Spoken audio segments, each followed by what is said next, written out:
দুর্গম গিরিকান্তার মরুদুস্তর পারাবার, লঙ্ঘিতে হবে রাত্রি নিশীথে যাত্রীরা হুঁশিয়ার।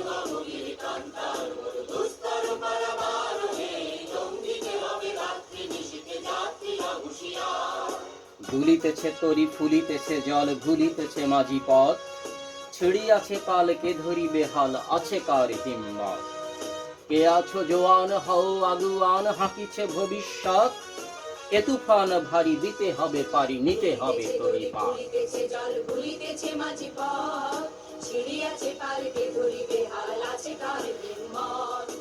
দুর্গম গিরিকান্তার মরুদুস্তর পারাবার, লঙ্ঘিতে হবে রাত্রি নিশীথে যাত্রীরা হুঁশিয়ার।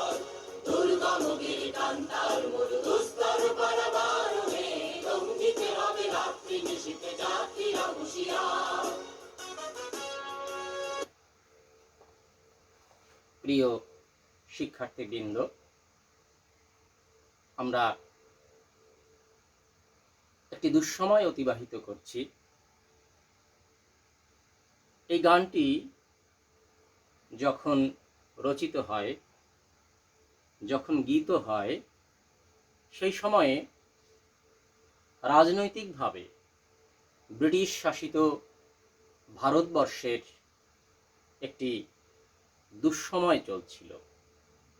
সেই দুঃসময়ের প্রেক্ষিতে দাঁড়িয়ে একজন কবি, তিনি তার সঙ্গীতে এই আওয়াজ তুলেছিলেন। দুঃসময়কে তার সঙ্গীতে ধারণ করে সেই দুঃসময় থেকে পার হওয়ার জন্য প্রতিবাদ করেছিলেন। আমরা এমন দুঃসময় আমাদের জাতীয় জীবনে বহুবার অতিক্রম করেছি। আমরা দুঃসময় অতিক্রম করেছি 1971-এ। তখনও বাংলাদেশের স্বাধীনতার জন্য মানুষের মনে, মুক্তিযোদ্ধাদের মনে প্রেরণা জাগানোর জন্য এই গানটি অনবদ্য ভূমিকা রেখেছিল। আমি মনে করি এই গানটি আজও প্রাসঙ্গিক।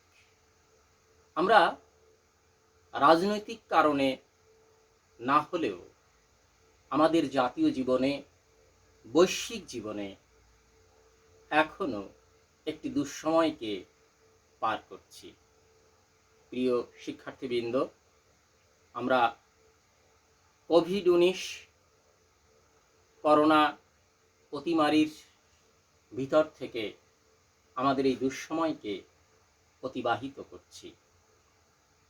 রাজনৈতিকভাবে আমাদের জাতীয় জীবনের দুঃসময়গুলিকে আমরা যেমন সাহসের সঙ্গে মোকাবেলা করেছিলাম, আমি মনে করি আমরা বাঁচার জন্য, মানুষের এই দুঃসময় থেকে অতিক্রম হয়ে নতুন সময়ে পদার্পণের জন্য আজও আমরা সাহস রেখে এই দুঃসময়কে মোকাবেলা করতে পারব।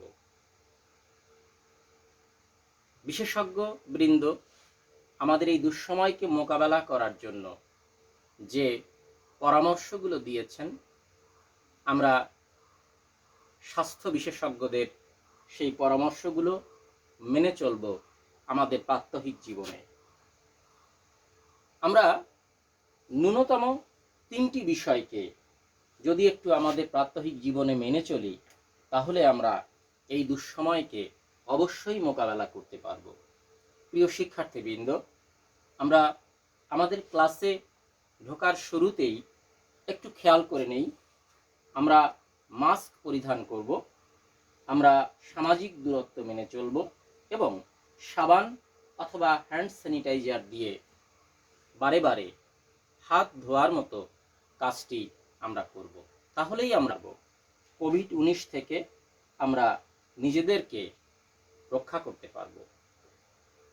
প্রিয় শিক্ষার্থীবৃন্দ, আমরা আজকের এই ক্লাসের প্রারম্ভে যে গানটি শুনছিলাম নেপথ্যে, সেই গানটি যিনি লিখেছিলেন তার আরেকটি লেখার দিকে একটু নজর দেই। মোরা একই বৃন্তে দুটি কুসুম, হিন্দু মুসলমান, মুসলিম তার নয়নমণি, হিন্দু তাহার প্রাণ। এক সে আকাশ মায়ের কোলে, যেন রবি শশী দোলে, এক রক্ত বুকের তলে, এক সে নারীর টান। কি চমৎকার কথা! একই আকাশ, বুকের ভিতরে একই লাল রক্ত আমরা বয়ে নিয়ে চলি, একই মাটিতে আমাদের জন্ম, একই বৃন্তে দুটি কুসুম, হিন্দু মুসলমান। সে কারণে আমাদের মধ্যে বিভেদ না থাকুক, এই প্রত্যাশা এবং প্রত্যয় ব্যক্ত করেছেন আমাদের প্রিয় কবি। আমরা আজকে এমন একজন কবির কবিতা নিয়ে আলোচনা করব, যিনি অকপটে বলতে পারেন, হিন্দু না ওরা মুসলিম ওই জিজ্ঞাসে কোনজন, কান্ডারি বল ডুবিছে মানুষ, সন্তান মোর মার। মানুষ ডুবে মারা যাচ্ছে, সে হিন্দু নাকি মুসলিম, বৌদ্ধ নাকি খ্রিস্টান, এটি বড় কথা নয়, মানুষকে বাঁচাতে হবে। সাহিত্যে, জাতীয় জীবনে এই আহ্বান রেখেছিলেন যে কবি, আমরা আজ তার অত্যন্ত বিখ্যাত একটি কবিতা নিয়ে আজকের এই ক্লাস অতিবাহিত করব। আমি জানি না সময়ের ব্যাপ্তিতে আজকের এই ক্লাসে আমরা তার পুরো কবিতাটি আলোচনা করতে পারবো কিনা, তবু আমরা চেষ্টা করব। না হলে আমরা আমাদের এই কবিতা বিষয়ক আলোচনার ক্লাসকে দুটি ক্লাসে বিভক্ত করে নেব। তো প্রিয় শিক্ষার্থীবৃন্দ, আমরা যার কবিতা নিয়ে আলোচনা করব, তার কবিতায় যে বিষয়গুলি অনিবার্যভাবে এসে পড়ে, আমি সেই বিষয়গুলির দিকে তোমাদের একটু দৃষ্টি আকর্ষণ করছি। তার কবিতায় থাকেই যে বিষয়গুলি, যেমন যে কোনো অন্যায়ের প্রতিবাদ, অসাম্প্রদায়িক চেতনার প্রকাশ, অন্যায়ের প্রতিবাদে সামষ্টিক আমি হওয়ার প্রেরণা, সকল মানুষের প্রতি সমমর্যাদার মনোভাব, মানুষের যথাযথ মূল্যায়ন, এই বিষয়গুলি রয়েছে তার যে কবিতাটিতে। সেই কবিতাটি নিয়ে আজকে আমরা আলোচনা করব। আমার ধারণা এতক্ষণে তোমরা অবশ্যই বুঝতে পেরেছ আমরা কোন কবির কথা বলছি। হয়তো এটাও বুঝতে পেরেছ আমরা কোন কবিতার কথা বলছি। আজকে আমরা যে কবিতাটি নিয়ে আলোচনা করব, সেই কবিতাটি বলো তোমরা, আমি জানি তোমরা বলতে পারবে। সেটি আমাদের পাঠ্য বইয়ে রয়েছে, বিদ্রোহী। তাহলে এই কবিতার কবি নিশ্চয়ই তোমরা সমস্যারে বলবে, আমাদের প্রিয় কবি, আমাদের জাতীয় কবি কাজী নজরুল ইসলাম। কাজী নজরুল ইসলাম আমাদের প্রিয় কবির বিদ্রোহী কবিতাটি নিয়ে আজকে আমরা এই ক্লাসে আলোচনা করব। আমরা কবিকে সবাই জানি, তবুও আমাদের মানসপটে কবির চেহারা ফুটে ওঠে। তবুও আমি তোমাদের জন্যে আমাদের এই ক্লাসকে পূর্ণাঙ্গ করে তোলার প্রয়াসের জন্যে কবির একটি ছবি তোমাদের সামনে উপস্থাপন করছি। এখানে দুটো ভঙ্গিতে কবির দুটি ছবি রয়েছে। আমাদের প্রিয় কবি কাজী নজরুল ইসলাম, যিনি জন্মগ্রহণ করেছিলেন আমাদের প্রিয় কবি 1899 সালের 24শে মে, বাংলা তারিখ অনুযায়ী 1306 11ই জ্যৈষ্ঠ, এবং মৃত্যুবরণ করেন 1976 সালের 29শে আগস্ট, বাংলা 1383 সালের 12ই ভাদ্র। প্রিয় কবির বিদ্রোহী কবিতাটি আমরা আলোচনা করব আজকে। একটি বিষয়, আমরা এমন এক সময় এই বিদ্রোহী কবিতাটি আলোচনা করতে যাচ্ছি যখন এই কবিতার শতবর্ষে আমরা দাঁড়িয়ে আছি। 1921 সালে কবি এই কবিতাটি লিখেছিলেন, 1921 সালের ডিসেম্বর মাসের শেষ সপ্তাহে। শিক্ষার্থীবৃন্দ, আমাদের আজকের পাঠ্য কবিতা বিদ্রোহী। কবিতার আলোচনায় যাওয়ার আগে আমি তোমাদের এই কবিতাটি সম্পর্কে দুটি পূর্ব কথা বলতে চাই। এই কবিতাটি প্রথম প্রকাশিত হয় বিজলি নামক একটি পত্রিকায়। অবিনাশ চন্দ্র ভট্টাচার্য, যিনি বিজলি এই পত্রিকার সম্পাদক ছিলেন, অবিনাশ চন্দ্র ভট্টাচার্য তার একটি লেখায় বিজলি কবিতা প্রসঙ্গে কবির নিজের অনুভূতি কেমন হয়েছিল সে সম্পর্কে কি বলেছিলেন আমরা একটু শুনি। বিজলিতে বিদ্রোহী প্রকাশিত হওয়ার পরের দিন সকালে, অর্থাৎ 1922 সালে বিজলি কবিতাটি যখন প্রকাশিত হলো, 1922 সালের 6 জানুয়ারি প্রকাশিত হয়। তার পরদিন সকালে কবি কাজী নজরুল ইসলাম 4টি বিজলি পত্রিকা হাতে নিয়ে রবীন্দ্রনাথ ঠাকুরের কাছে ছুটেছিলেন, এবং সে সময়ে রবীন্দ্রনাথ ঠাকুর কিভাবে তাকে অভিনন্দন জানিয়েছিলেন সেই ঘটনাটি আমরা শুনে আসি বিজলি পত্রিকার সম্পাদক অবিনাশ চন্দ্র ভট্টাচার্য মহোদয়ের লেখার মাধ্যমে। তিনি লিখেছেন, পরের দিন সকালে এসে কবি 4খানা বিজলি নিয়ে গেল, বললে গুরুজির কাছে নিয়ে যাচ্ছি। কাজী তার সামনে অঙ্গভঙ্গি সহকারে বিজলি হাতে নিয়ে উচ্চৈস্বরে বিদ্রোহী কবিতাটি তাকে, অর্থাৎ রবীন্দ্রনাথ ঠাকুরকে শুনিয়ে দিল। তিনি স্তব্ধ বিস্ময়ে কাজীর মুখের দিকে চেয়ে রইলেন। তারপর ধীরে ধীরে উঠে কাজীকে জড়িয়ে ধরে বুকের মধ্যে টেনে নিলেন, বললেন, আমি মুগ্ধ হয়েছি তোমার কবিতা শুনে। তুমি যে বিশ্ববিখ্যাত কবি হবে তাতে কোনো সন্দেহ নেই।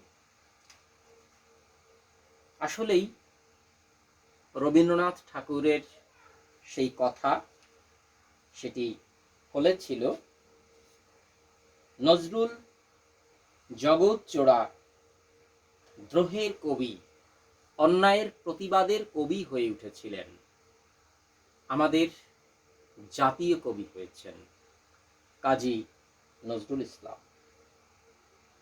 তো তার এই বিদ্রোহী কবিতাটি লেখার প্রেক্ষাপটে যে বিষয়গুলি এসে পড়ে সেগুলি একটু না বললেই নয়।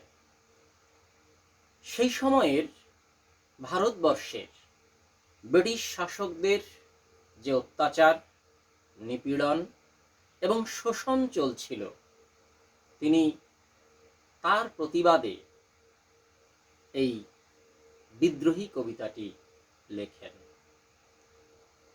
সমকালীন আরো অনেক বিষয় তার মনের মধ্যে দ্রোহের জন্ম দিয়েছিল। অত্যন্ত ছোটবেলা থেকেই তিনি দারিদ্র্যের সঙ্গে যুদ্ধ করে বড় হয়েছিলেন। আমরা জানি তিনি যে মক্তবে নিম্ন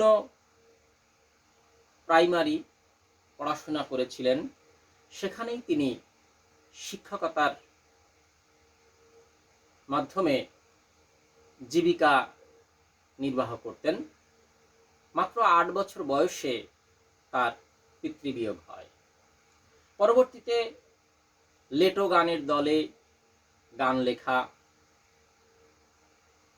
পরবর্তীতে আসানসোলে রুটির দোকানে কাজ, এভাবে প্রতিনিয়ত দারিদ্র্যের সম্মুখীন হতে হয়েছিল তাকে। অবশ্য এই লেটো গানের দলে যখন তিনি নাম লেখান, সেখান থেকে সৃজনশীলতার বিকাশও তার মধ্যে শুরু হয়েছিল, আমরা অনুভব করি। তিনি কবিতা লেখার পাশাপাশি উপন্যাস লিখেছেন, গল্প লিখেছেন, আর লিখেছেন অসংখ্য গান।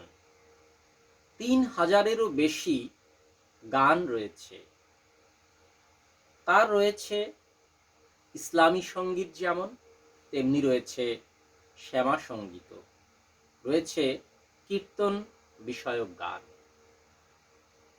এই তো আমাদের নজরুল। সাহিত্যে তিনি বিপ্লব এনেছিলেন। শুধু সমাজ জীবনে নয়, কাব্যধারাতেও একটি পরিবর্তন ঘোষণা করেছিলেন তিনি। মাত্রাবৃত্ত ছন্দ যেটিকে আমরা বলি, সেই মাত্রাবৃত্ত ছন্দে একটা প্রবাহমানতা, মুক্তক মাত্রাবৃত্ত ছন্দ, এবং তাতে প্রবাহমানতা তৈরি করেছিলেন তিনি। আঙ্গিকগতভাবে এটিও তার একটি পরিবর্তন, একটি বিপ্লব। আর বিষয়বস্তুর নিরিখে তিনি তো বিপ্লব করেছিলেনই। রবীন্দ্র যুগে দাঁড়িয়ে রবীন্দ্র বলয় থেকে তিনি নিজেকে মুক্ত করেছিলেন।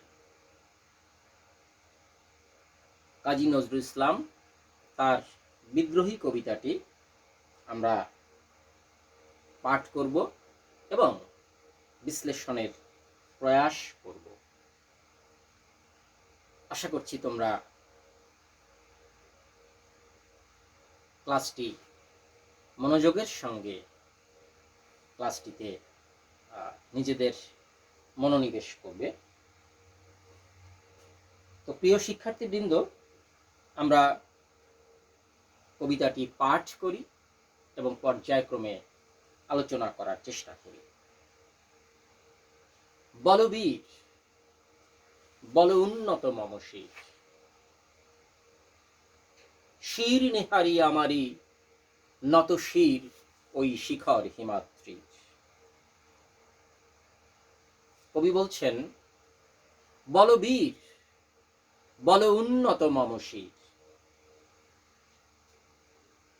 নিজেকে, আত্মকে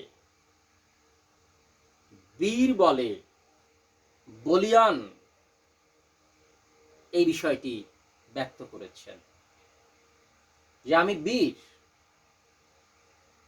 এবং আমাকে দেখে হিমাদ্রি, হিমালয়, তার যে সর্বোচ্চ শির চূড়া, সে নত হয়ে আছে।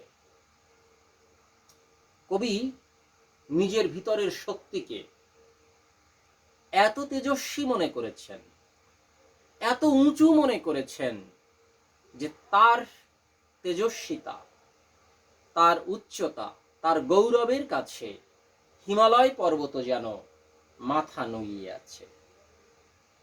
তিনি বলছেন, শির নেহারি আমারি নত শির ওই শিখর হিমাদ্রি। তারপরে বলছেন, আমি চিরদুর্দম, দুর্বিনীত, নৃশংস, যাকে দমন করা যায় না।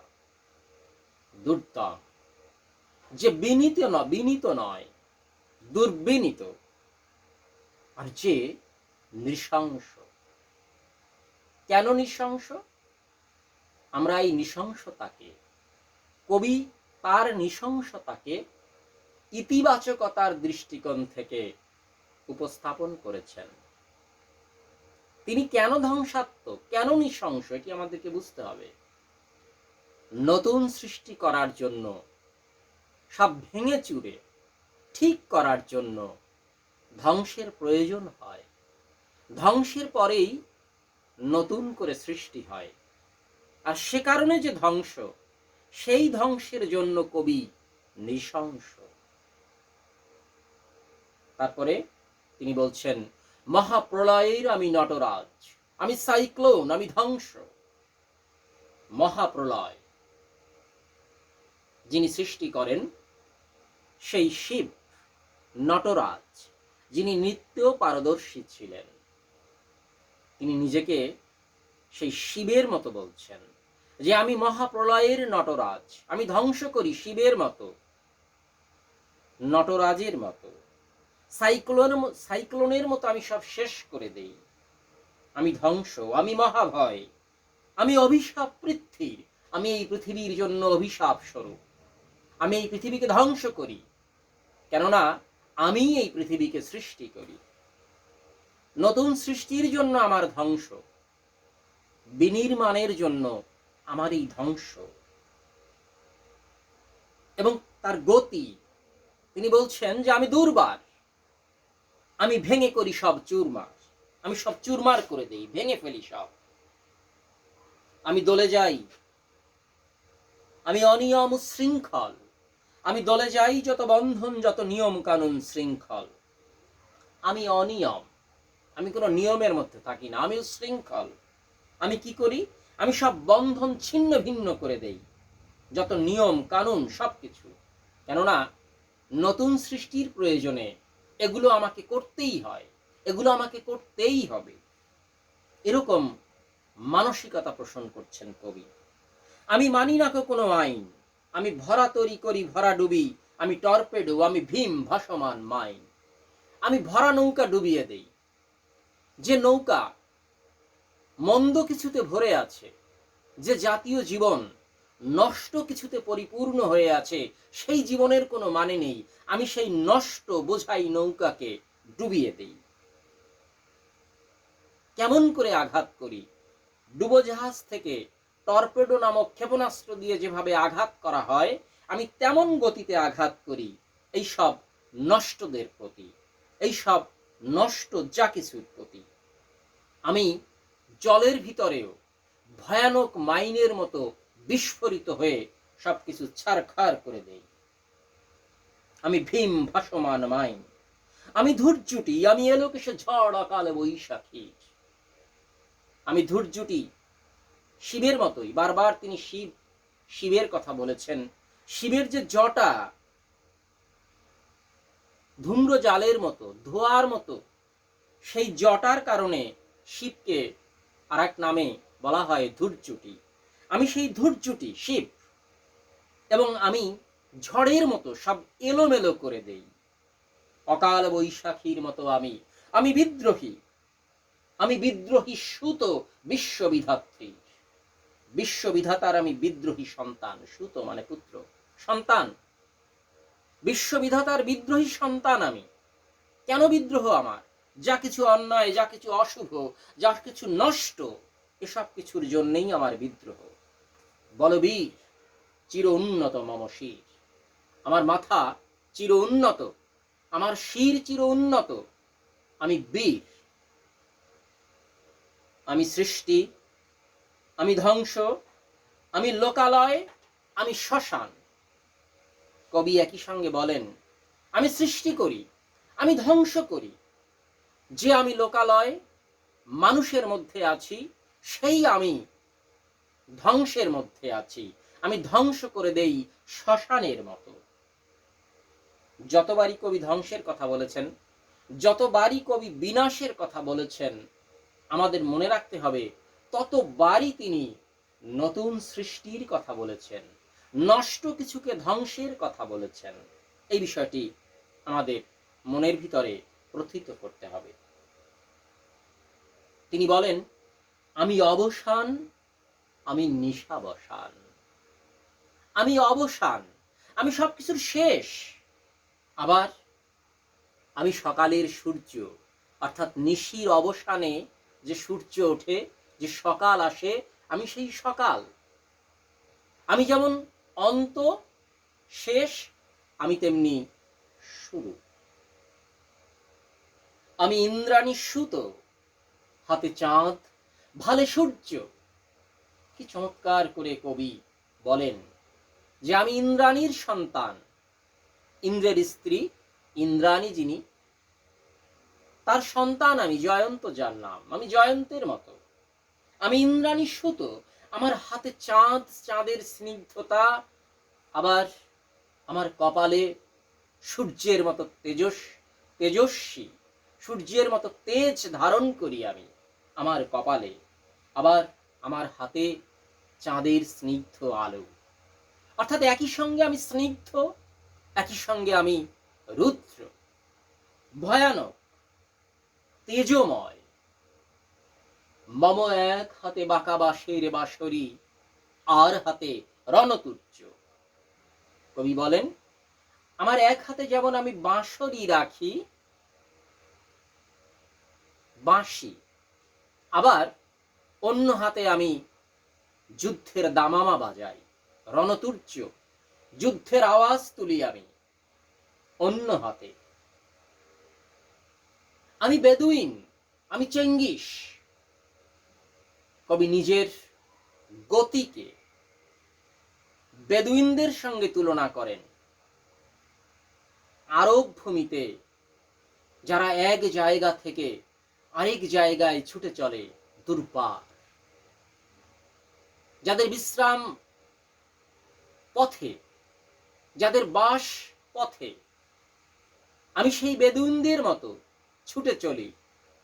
আবার আমার তেজ, আমার ছুটে চলা চেঙ্গিসের মতো, মঙ্গোলিয়ান যোদ্ধা, মঙ্গোলীয় জাতির নেতা চেঙ্গিস, সেই চেঙ্গিসের মতো গতিময় আমি।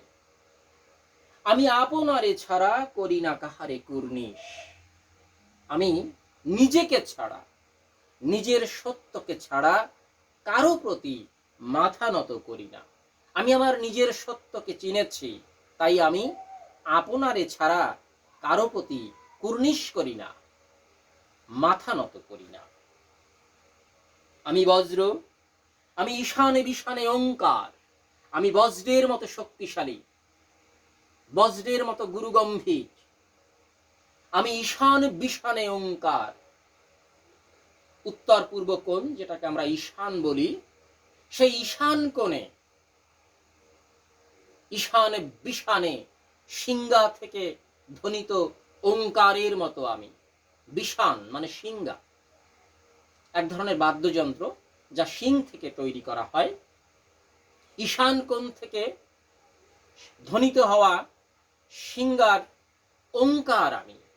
সৃষ্টির আদি শব্দ ওম, সেই ওঙ্কার আমি, যা একই সঙ্গে সৃষ্টির সঙ্গে সমার্থক, যা একই সঙ্গে স্রষ্টার সঙ্গে সমার্থক। যে ওঙ্কার ধ্বনি, আমি সেই ঈশান কোণে ধ্বনিত হওয়া, সিংহায় ধ্বনিত হওয়া, বিশানে ধ্বনিত হওয়া ওঙ্কার। আমি ইসরাফিলের সিংহার মহাহুঙ্কার। ইসরাফিল আমাদের পবিত্র কোরআনে উল্লেখিত বিশিষ্ট ফেরেশতার নাম। সেই ইসরাফিলের সিংহার হুঙ্কার আমি। আমি পিনাক পানির ডমরু ত্রিশূল, ধর্মরাজের দণ্ড। আবারও তিনি শিবের কথা বলেছেন। পিনাক পানি, যার হাতে পিনাক নামক ধনু থাকে, তিনি পিনাক পানি। অর্থাৎ শিব। শিবের হাতে পিনাক নামক একটি ধনুক থাকে, আবার ডমরুও থাকে, ত্রিশূলও থাকে। আমি সেই শিব, আমি তার ডমরু ত্রিশূল। আমি ধর্মরাজ যমের হাতের দণ্ডের মতো, যা দিয়ে তিনি ন্যায় শাসন করেন, ন্যায় প্রতিষ্ঠা করেন। আমি ধর্মরাজের দণ্ড, ধর্মরাজ যম তার দণ্ড, আমি যে দণ্ড ধরে তিনি ন্যায় প্রতিষ্ঠা করেন। আমি চক্র মহাশঙ্খ, আমি প্রণব নাদ প্রচণ্ড। আমি বিষ্ণুর হাতের চক্র, আমি তার হাতের মহাশঙ্খ, এবং আমি সেই ওঙ্কার ধ্বনি, প্রণব নাদ, সৃষ্টির আদি ধ্বনি, প্রচণ্ড যে ধ্বনি, আমি সেই ধ্বনি। আমি খ্যাপা দুর্বাসা, আমি দুর্বাসা মুনির মতো খ্যাপা। হিন্দু পুরাণে উল্লেখিত কোপন স্বভাব বিশিষ্ট যে মুনি, রাগ স্বভাব বিশিষ্ট যে মুনি, যিনি সদাই ক্রোধান্বিত হয়ে থাকতেন এবং অনেককেই তার ক্রোধের সম্মুখীন হতে হয়েছিল, আমি সেই দুর্বাসা মুনির ক্রোধের মতো, আমি সেই দুর্বাসা মুনি, খ্যাপা দুর্বাসা। আবার আমি মহর্ষি বিশ্বামিত্র, তার শিষ্য যেন আমি। ইনিও পুরাণে উল্লেখিত একজন ঋষি, বিশ্বামিত্র। আমি দাবানল দাহ, আমি একেবারে দাবানলের আগুন, দাবানলের দহন। বনে শুকনো কাঠে যে আগুন লেগে যায়, আমি সেই আগুন। আমি কি করব? আমি বিশ্বকে একেবারে দহন করে ছাড়খাড় করে ফেলব। এই যে তেজ আমরা কবির মধ্যে দেখছি, তিনি যে আমিতে স্পন্দিত হয়ে স্ফুলিঙ্গের মতো ফুটছেন, আমরা এবার দেখব সেই কবি তিনি আবার তার অন্য রূপে কেমন শান্ত, কেমন উদার, কেমন স্নেহময়, কেমন প্রেমিক তিনি, কেমন প্রেমময়, সেই রূপটিতে কবির উপস্থিতি এবারের লাইনগুলিতে আমরা দেখতে পাব। আমি উন্মন মন উদাসীর, আমি বিধবার বুকে ক্রন্দন শ্বাস, হাহুতাস আমি হুতাশীর। আমি উন্মন মন উদাসীর, উদাসীর যে আনমনা মন, আমি সেই মনের মতো, আমি সেই উদাসীর মতো। তার হৃদয়ের কাছাকাছি যেন আমার অবস্থান, তার মনের কথা যেন আমি। কবি এভাবে উদাসী মনের হৃদয়ের কাছে নিজের অবস্থান ঘোষণা করেন। পরক্ষণে তিনি বলেন, আমি বিধবার বুকে ক্রন্দন শ্বাস।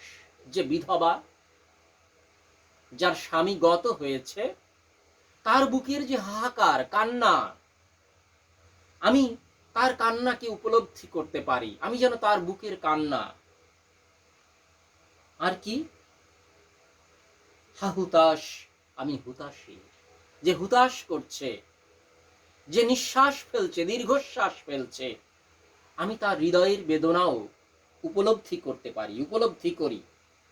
আমি বঞ্চিত ব্যথা পথবাসী, চিরগৃহহারা যত পথিকে। পথবাসী, চিরগৃহহীন যে সেই পথিকের বঞ্চনার ব্যথা আমি। আমি অবমানিতের মরম বেদনা, বিষ জ্বালা, প্রিয় লাঞ্ছিত বুকে গতি ফের।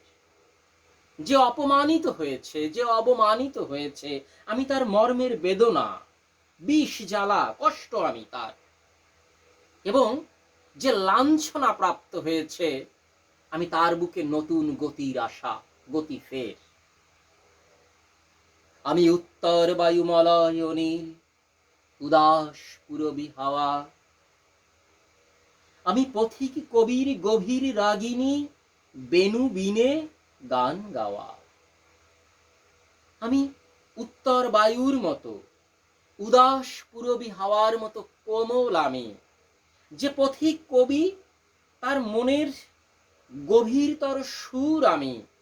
বেনু বাঁশিতে, আর বিনে মানে বিনায় গান আমি। বেনু বিনে গান গাওয়া, বাঁশিতে এবং বীণায় আমি তার গান। আমি আকুল নিদাগ তিয়াসা, প্রচন্ড গরমে তিয়াসা, তেষ্টা আমি, তৃষ্ণা আমি, আবার সেই আমি। কবি পরক্ষণেই বলছেন আমি রৌদ্র, রুদ্র রবি, আমি সূর্যের মতো প্রখর তেজময়। আবার পরক্ষণে তিনি বলছেন আমি মরুনির ঝড়ো ঝড়ো, আমি শ্যামলিমা ছায়া ছবি। আমি মরুভূমির ঝর্ণার মতো, মরুনির ঝড়ো ঝড়ো, মরুভূমির ঝর্ণা আমি, আমি সবুজ শ্যামলময়, শ্যামলিমা ছায়া ছবি। আমি অরফিয়াসের বাঁশরি, আমি অরফিয়াসের বাঁশরি। অরফিয়াস গ্রিক পুরাণে উল্লেখিত গানের দেবতা অ্যাপেলো এবং তার মায়ের এবং মিউস ক্যাল্লোপির সন্তান। মতান্তরে থ্রেসের রাজা ইগ্রাসের পুত্র তাকে বলা হয়। তিনি ছিলেন কবি, তিনি ছিলেন শিল্পী, যন্ত্রসঙ্গীতে পারদর্শী ছিলেন। সেই যে অরফিয়াস, যার প্রেমিকা ইউরিডিস, যাকে তিনি এত ভালোবেসেছিলেন যে মৃত ইউরিডিসের প্রাণ ফিরে আনার জন্য তিনি সুরের ইন্দ্রজাল সৃষ্টি করেছিলেন। কিন্তু দুর্ভাগ্য, সামান্য ভুলের কারণে তার সেই চেষ্টা ব্যর্থ হয়। সেই যে অরফিয়াস, যে সুরের ইন্দ্রজাল তৈরি করে, কবি বলছেন আমি অরফিয়াসের বাঁশরি, যিনি একটা মায়ামতা, একটা মোহ তৈরি করেন ইন্দ্রজাল বিস্তার করে। একেবারে সাগর উতলা একটা ঘুম ঘুম অবস্থা তিনি তৈরি করেন। কিভাবে? পুরো বিশ্বকে তিনি যেন ঘুম পাড়িয়ে দেন তার মোহময়তায়। আমি অরফিয়াসের বাঁশরি, মহাসিন্ধু তলা ঘুম ঘুম, ঘুম চুমু দিয়ে করি নিখিল বিশ্ব নিচ্ছুম। মম বাঁশরীর তানে পাশরি, আমি শ্যামের হাতের বাঁশরি। তিনি বলেন যে আমার বাঁশরির সুরে ভুলে যায় সব। আমি এমন ইন্দ্রজাল তৈরি করি সুরের, আমি যেন শ্যামের হাতের বাঁশরি, শ্রীকৃষ্ণের হাতের বাঁশরি যেন আমি। এই যে কোমলতা, পরক্ষণে কবি নিজেকে আবার অন্য উচ্চতায়, অন্য জায়গায় উপস্থাপন করেন। কিভাবে? আমরা দেখি কবি বলেন আমি পরশুরামের কঠোর কুঠার। এই যে কবির কোমলতা, এটাকে কবি পরক্ষণেই আবার অন্য জায়গায় স্থাপন করেন। আবার তিনি নিজেকে অন্য রূপে উপস্থাপন করেন। কিভাবে? পরক্ষণেই কবি বলেন আমি রুশে উঠি যবে ছুটি মহাকাশ ছাপিয়া, ভয়ে সপ্ত নরক হাবিয়া দোজখ নিভে নিভে যায় কাঁপিয়া, আমি বিদ্রোহ বাহি নিখিল অখিল ব্যাপিয়া। আমি যখন রাগ করে উঠি, রুশে উঠি, পুরো মহাকাশ ছাপিয়ে আমি যখন চলে যাই, অতিক্রম করি, আমার ভয়ে সপ্ত নরক হাবিয়া দোজখ পর্যন্ত কেঁপে কেঁপে নিভে যায়। আমি বিদ্রোহ বহন করি পুরো পৃথিবী জুড়ে। তিনি বলেন আমি বিদ্রোহ বাহী নিখিল অখিল ব্যাপিয়া, সমস্ত অখিল ব্যাপিয়া, সমস্ত পৃথিবী ব্যাপিয়া আমি বিদ্রোহ বহন করি। আমি পরশুরামের কঠোর কুঠার, নিক্ষত্রিয় করিব বিশ্ব। তিনি বলেন আমি পরশুরাম, যিনি ছিলেন বিষ্ণুর ষষ্ঠ অবতার, যিনি পিতার আদেশে মাকে হত্যা করেছিলেন কুঠার দিয়ে। পরবর্তীতে সাধনা বলে তিনি তার মাকে আবার জীবিত করেছিলেন। পরশুরাম, তার হাতে কুঠার বা পরশু থাকতো বলেই তার নাম পরশুরাম। তিনি ক্ষত্রিয়দের প্রতি, যোদ্ধাদের প্রতি প্রধান্বিত হয়ে 21 বার পৃথিবীকে ক্ষত্রিয় শূন্য করেছিলেন। এই যে তার তেজ, সেই তেজের সঙ্গে কবি নিজেকে উপস্থাপন করেন। তিনি বলেন, আমি নষ্ট যোদ্ধা যারা, নষ্ট হিংস্র মানুষ যারা, তাদেরকে, যারা হানাহানি করে পুরো বিশ্বকে, পুরো পৃথিবীকে, পুরো দেশকে অস্থির করে তুলছে, আমি তাদেরকে নিঃশেষ করে দেব পরশুরামের মতো। তাই তিনি বলেন, আমি পরশুরামের কঠোর কুঠার নিক্ষত্রিয় করিব বিশ্ব। তারপরে কি করব? তারপরে পৃথিবীতে আমি শান্তি আনব, আনিব শান্তি, শান্ত উদার। আমি হল বলরাম স্কন্ধে, আমি বলরামের ঘাড়ে লাঙ্গলের মতো, যে লাঙ্গলটা অস্ত্র হিসাবে ব্যবহার করতেন বলরাম, যিনি শ্রীকৃষ্ণের বৈমাত্রেয় ভাই ছিলেন, সেই বলরামের ঘাড়ের লাঙ্গল আমি, স্কন্ধে হল, আমি সেই হল বলরাম স্কন্ধে, বলরাম স্কন্ধের সেই লাঙ্গল আমি উপাড়ি ফেলিব অধীনী বিশ্ব, অবহেলে নব সৃষ্টির মহানন্দে। এই যে পরাধীন বিশ্ব, এই যে পরাধীন সময়, পরাধীন দেশ, এটাকে আমি পদানত করব, এটাকে আমি একেবারে লাঙল দিয়ে উপড়ে ফেলার মতো উপড়ে ফেলব। এরকম বিশ্বের প্রয়োজন নেই। এভাবে আমার বিদ্রোহ চলবে এবং আমি ক্লান্ত হয়ে যাব, কিন্তু তবুও তখন পর্যন্ত আমি শান্ত হব না, যতক্ষণ না পৃথিবী থেকে, দেশ থেকে, সমাজ থেকে উৎপীড়িত যারা, তাদের কান্নার রোল বাতাস থেকে মিলিয়ে না যায়, বন্ধ না হয়, ততক্ষণ পর্যন্ত আমার রণ চলবে, আমার প্রতিবাদ চলবে, আমার বিদ্রোহ চলবে। মহাবিদ্রোহী রণক্লান্ত, আমি সেই দিন হব শান্ত, যবে উৎপীড়িতের ক্রন্দন রোল আকাশে বাতাসে ধ্বনিবে না, অত্যাচারীর খড়গ কৃপান ভীম রণভূমে রণিবে না। অত্যাচারীর যে খড়গ, ওই যে খড়গ আমরা দেবীর হাতে দেখি, যা দিয়ে বলিদানে ব্যবহৃত হয়, অত্যাচারী লোকেদের হাতের সেই খড়গ কিংবা কৃপান তলোয়ার, এইটা যতদিন না ঝংকৃত হওয়া বন্ধ হবে, ততদিন আমিও শান্ত হব না। অত্যাচারীর খড়গ কৃপান ভীম রণভূমে রণিবে না। ঠিক আছে? অর্থাৎ অত্যাচারীর সেই অস্ত্র ভয়ানকভাবে যুদ্ধভূমিতে ঝনঝন আওয়াজ এইটা করবে, ততদিন আমি আমার বিদ্রোহকে স্তব্ধ করব না। আমি সেই দিন হব শান্ত। যদিও আমি বিদ্রোহ করে রণে ক্লান্ত, তবু আমি সেই দিনই শান্ত হব। বিদ্রোহী রণক্লান্ত, আমি সেই দিন হব শান্ত। আমি চিরবিদ্রোহী বীর, বিশ্ব ছড়ায় উঠিয়াছি একা, চির উন্নত শির। আমি চিরবিদ্রোহী বীর, আমি এই বিশ্ব ছাড়ায় উঠেছি একা, চির উন্নত শির। অনেক বড় এই কবিতাটি, অর্থাৎ কবির অগ্নিবীণা, যে মূল যে গ্রন্থ থেকে এই কবিতাটি সংকলিত হয়েছে, এই যে অগ্নিবীণা নামক গ্রন্থ, এখানে তোমরা যদি দেখো, কখনো পড়ো, দেখবে এটি অনেক বড় একটি কবিতা। আমাদের পাঠ্য হিসেবে এটিকে সংক্ষিপ্ত করে উপস্থাপন করা হয়েছে। আমরা শুধু সেই পাঠের অংশটুকুই বিশ্লেষণ করলাম।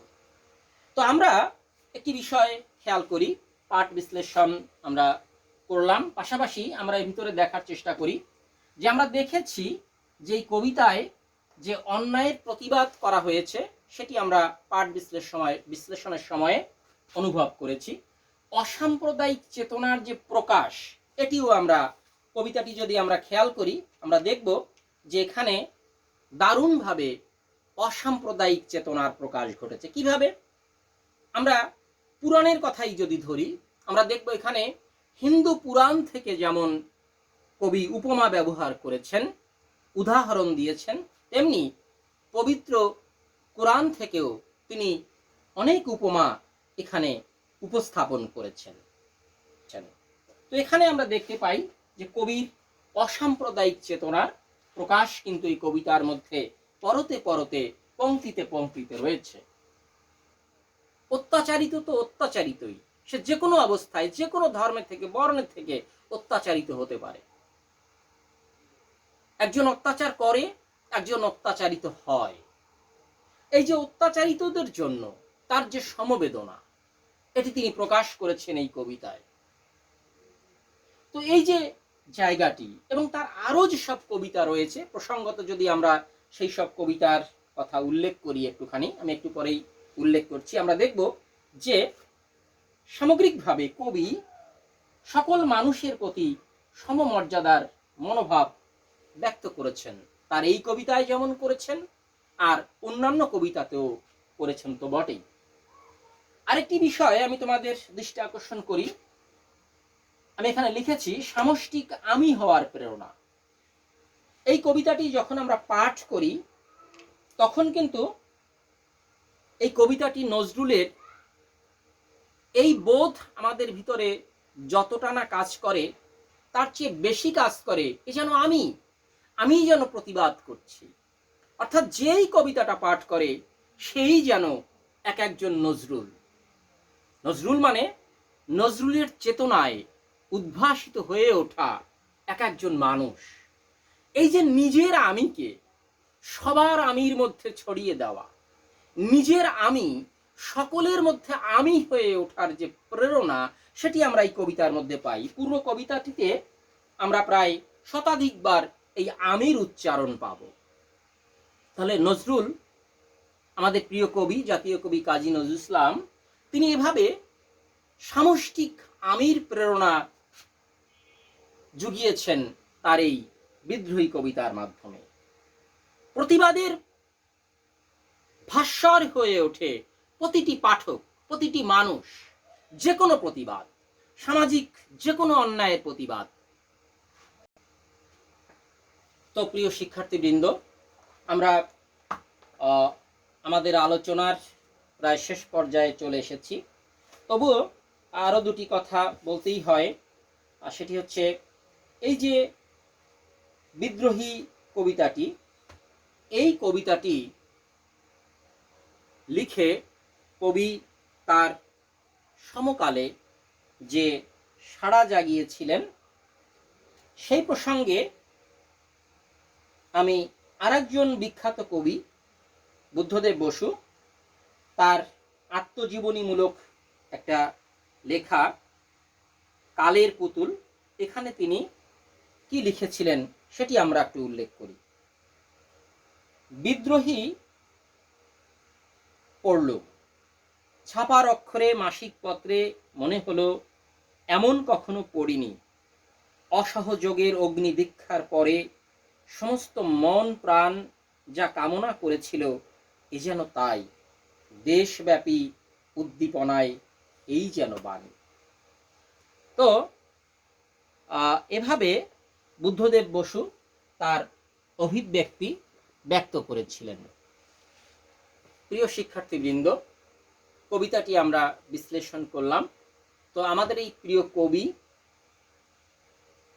যিনি এই বিদ্রোহী এই কবিতাটি লিখে তার সমকালে সাড়া ফেলেছিলেন, অত্যন্ত দুঃখের বিষয় যে আমাদের এই প্রিয় কবি 1942 সালে দুরারোগ্য ব্যাধি, পিক্স ডিজিজ, এতে আক্রান্ত হয়ে বাক শক্তিহীন হয়ে যান, বলা যায় বোধ শক্তিহীনও হয়ে পড়েন। অর্থাৎ এরপরে তাকে আমরা সৃজনশীল অবস্থার মধ্যে আর পাইনি। তো পরবর্তীতে সেই 1976 সাল পর্যন্ত, অর্থাৎ কবি যখন মৃত্যুবরণ করেন সে পর্যন্ত আমরা কবিকে বোধ শক্তিহীন একজন মানুষ হিসেবে মাত্র পেয়েছিলাম আমাদের মাঝে। তো কবিকে ধারণ করেছি আমাদের জাতীয় জীবনের সকল অধ্যায়ে, আমরা ধারণ করেছি আমাদের মহান মুক্তিযুদ্ধে। কবির গান, কবির কবিতা ছিল আমাদের প্রেরণা। 1972 সালে কবিকে স্বাধীন বাংলাদেশে নিয়ে আসেন আমাদের জাতির পিতা বঙ্গবন্ধু শেখ মুজিবুর রহমান, এবং তিনি কবিকে আমাদের জাতীয় কবির মর্যাদায় ভূষিত করেন। কাজী নজরুল ইসলাম আমাদের জাতীয় কবি, এবং তিনি ঢাকাতেই মৃত্যুবরণ করেন। তো আমরা বিদ্রোহী কবিতাটির আলোচনার শেষ প্রান্তে উপনীত হয়েছি। আমি ক্লাসটি শেষ করার আগে আরও একবার তোমাদের মনে করিয়ে দিতে চাই যে আমরা কোভিড-19 এই যে করোনা অতিমারি, একে প্রতিরোধ করার জন্য মাস্ক পরব, সামাজিক দূরত্ব মেনে চলব এবং সাবান বা হ্যান্ড স্যানিটাইজার দিয়ে বারে বারে আমাদের হাত ধোবো, পরিষ্কার করব। তো প্রিয় শিক্ষার্থীবৃন্দ, আমরা ক্লাসের শেষ পর্যায়ে চলে এসেছি। তোমরা সবাই ভালো থাকবে, সুন্দর থাকবে। তোমাদের জন্য আবারও অনেক অনেক শুভকামনা রইল। তোমরা বাড়িতে বিদ্রোহী কবিতাটি আবারও পড়বে, সেই আশাবাদ ব্যক্ত করছি। ভালো থাকবে সবাই। তোমাদের জন্য অনেক অনেক শুভকামনা। ধন্যবাদ সবাই। ওই নূতনের কেতনরে কাল বসে খিরি ঝড়, তোরা সব জয় ধ্বনি কর, তোরা সব জয় ধ্বনি কর।